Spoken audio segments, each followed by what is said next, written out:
lady's beautiful. So I'm very honored to be here today. My name is RevTamara. And our topic is light within the shadows.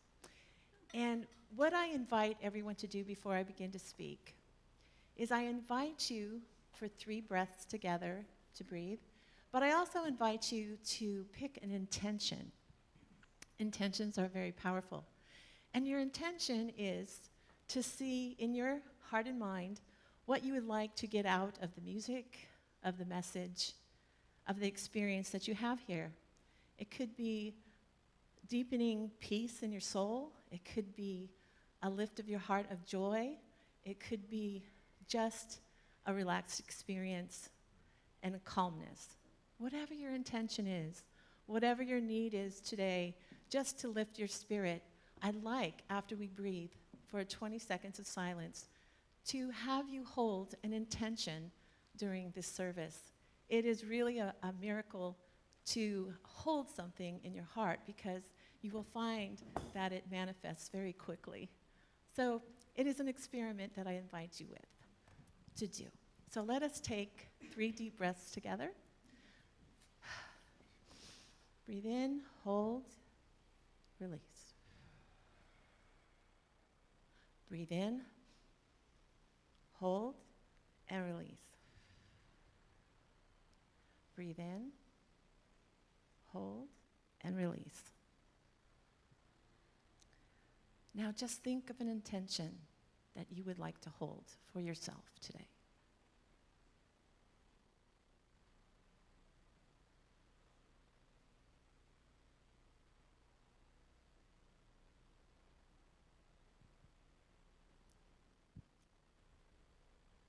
Thank you.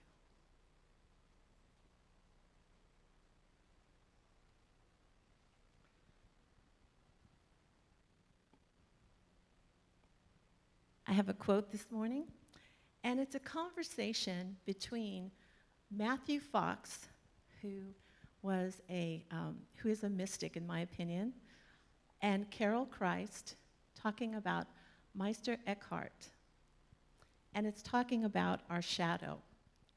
And shadow work started, believe it or not, in 1917 with Carl Jung, at least the understanding of the psychological unconsciousness of the shadow. And here goes this quote.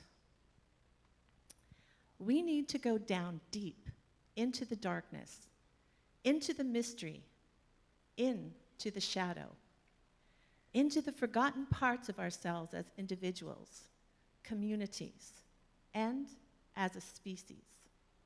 It is not enough to go down deep into the collective unconscious, as we must be able to surface. We must come up out of that deepness and come back changed and ready to change the future. It requires all of us to dive deep and return to the surface with the wisdom, the mystery, and the truths we learned and discovered diving. In this way, we help birth a new world. So this week has been a lot of deep diving for me. I had wonderful blessings and was able to participate in the celebration of life for our beloved Sue Inch on Saturday, who was a longtime member, even as a child of the center, and of a very beloved friend of mine, John, who I was able to midwife him as he transitioned and gave him a kiss on his forehead and told him of the great adventure ahead of him. He took his last breath. I knew John since I was in the 6th grade, so we have been friends for a very long time. May I say, it is over 50 years. So, what is amazing about shadow work is this. Even in the time of Plato, and even in the time of Meister Eckhart, which is in the 12th century, they talked about the soul. They talked about the shadow. And Meister Eckhart said, we have all these schools of knowledge, that are factories of understanding knowledge. But what we need is we need wisdom schools of awe.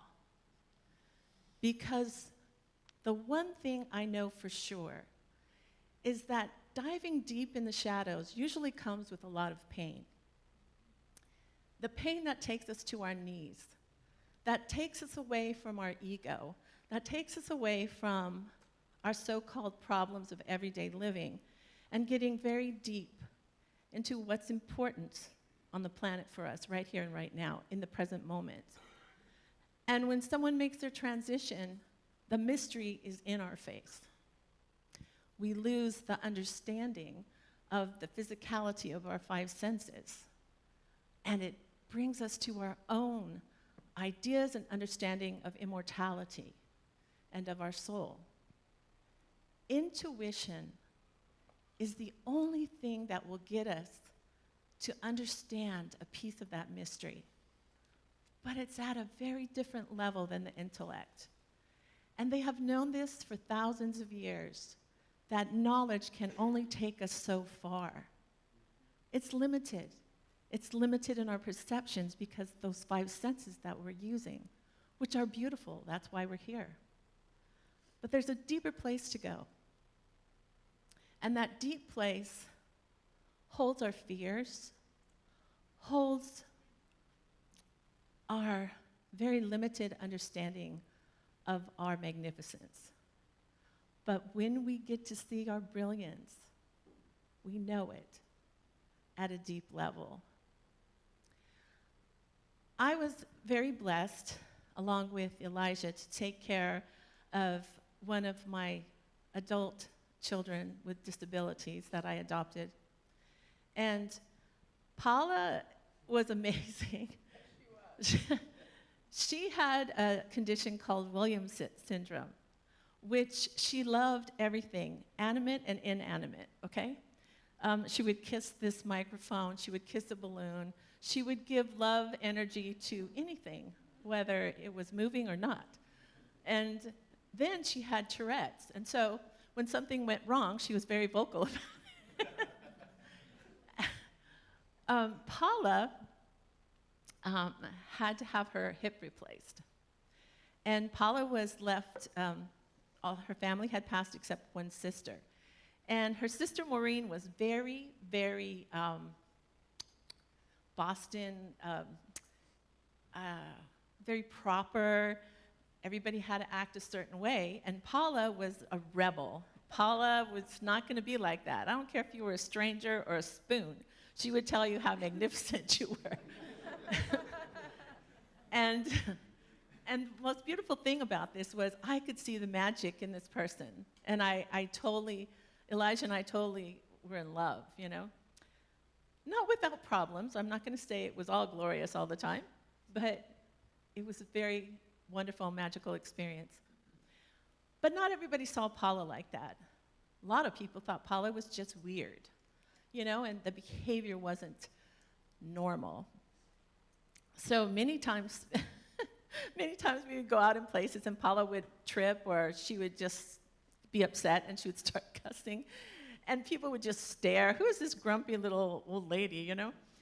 And then her sweet side would come out and people would just fall in love with her. But there were many people like her sister who felt that she did not have a whole lot of worth in this world. That she was very angry that her sister showed up in the world disabled and that she had to take care of her. And Paula was born in 1943, so there was no education for special needs people. And that's a dark side, a shadow side in our communities, and also in what we think is normal or perfect, because I'm here to stand here to say the only perfection is in wholeness. And wholeness includes all things and all people in all ways. That's what we talk about, diversity. But Paula's sister, you know, I am not making her wrong because she had to take care of her. Paula wasn't allowed to go to school after the 8th grade, and she was smart as a whip. And when Paula went for her hip surgery, everything went really well, and then she got an infection. and she was sent to the convalescent hospital, Kindred. And there were 3 beds in a room. And I'm talking about this because of the shadow. 3 beds in a room, and 2 other ladies in the room. And finally, Paula was by the door. And as one person left, then you got the middle one. Then in the very end, you got the last one, which by the window, which is the coveted place to be. Because you could see the birds and the trees. So after a month, Paula was at the window. And there was this relatively young woman next to her in the middle. And another lady, older woman in her 90s, next to that, to the door. And as Paula's going through her rehabilitation, she befriended the woman in the middle.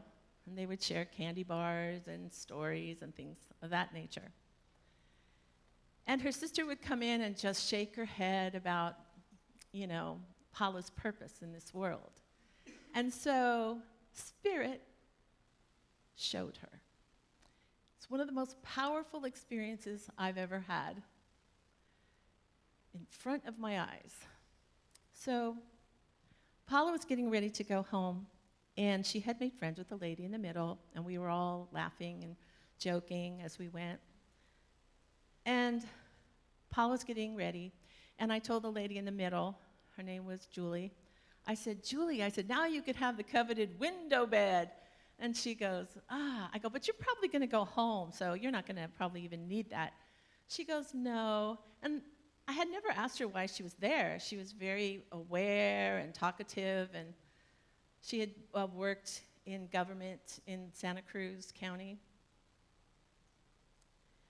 And Carol stopped and she told me, no, I'm going to take the window by the bed, but I'm not leaving here. I thought, what? I thought something was wrong with her leg or her knee and getting replaced. She goes, no, I have a brain tumor. I only have 6 weeks to live. Wow. I wasn't expecting that. What do you say? Been talking to her. She never mentioned it. And she said, I didn't want to be a burden on my family, so I came to live out my days here. And I thought, well, that's the last place I'd want to live out my days, But she said, this I'm doing on my own terms. I'm doing it in my own way. And she said, but I'm very sad about Paula leaving. And Paula's sister goes, why? It's going to be quiet. And she said, I was asked many weeks ago if I wanted to move. Because Paula's, loud and great. But she said, I chose not to have a room by myself because I wanted to be in community. And I wanted to be next to Paula. And I'm very sad that she's leaving because in the middle of the night, we had the most wonderful conversations. She brought me peace. She brought me joy. I saw all this love emanate from her. And her spirit was so strong. And I compared it to the lady on my right whose family was arguing in front of her who was going to get what when she passed. And she said, the contrast made me understand what was really important for me, and that was my healing with Paula. I felt kindred spirit, and I felt healed in my heart and soul from my conversations with her. Her sister's face, I cannot describe. She was in shock. I was in awe. Someone with diminished capacity, but knew how to love in the moment, in the present moment, gave this woman a gift in her last days. Never underestimate where your angels come from and the faces that they wear. That was an incredible, powerful experience for me because for her sister, it was the first time that she saw clearly about the value of her sister that she thought did not have the value she should have had. That is an amazing thing in my heart, in my mind. I think, wow, So as we go forth and we talk about knowledge factories at school, from the difference of wisdom schools to discover curiosity and awe. And this is what happens when we're dealing with death, divorce, sickness, the things that stop our lives and make us or take us to our knees to go within. Rumi talks about love in this way. He says, to receive love takes just one thing, and that is to break down every barrier that you have built against it. How amazing is that? And that is what deep shadow work is, the unconscious. The things we've repressed, the things we don't want to show the world because we have shame around them, because it doesn't seem like we would fit in or that we would belong. So we shy away from the difficulty of looking at the dark side. But interestingly enough, the definition of shadow is rays of light that hit an obstacle that they cannot go through. Now, what light can go through is something that's transparent and translucent. How do our souls get transparent and translucent? Humility is a big one. And most of the time, to get rid of my ego, I usually got to go to my knees, because this will take me on many journeys that don't go anywhere. This gets me truly to the heart of the issue. If you can imagine a movie about someone whose life was easy, never had any problems, very successful, and always happy, would anybody buy a ticket for it? I don't think so. As complex humans as we are, the struggle is where we get the diamonds, where we find the hidden treasures. In every fairy tale, the treasure is hidden in the dark spaces. The prince is a frog, you know? The king is wearing tattered clothes or no clothes at all, you know? So why is this? Jesus spoke in parables. He didn't tell exactly the way it was. He told stories, because in the stories, people are met where they're at and what they need. Stories are incredibly powerful.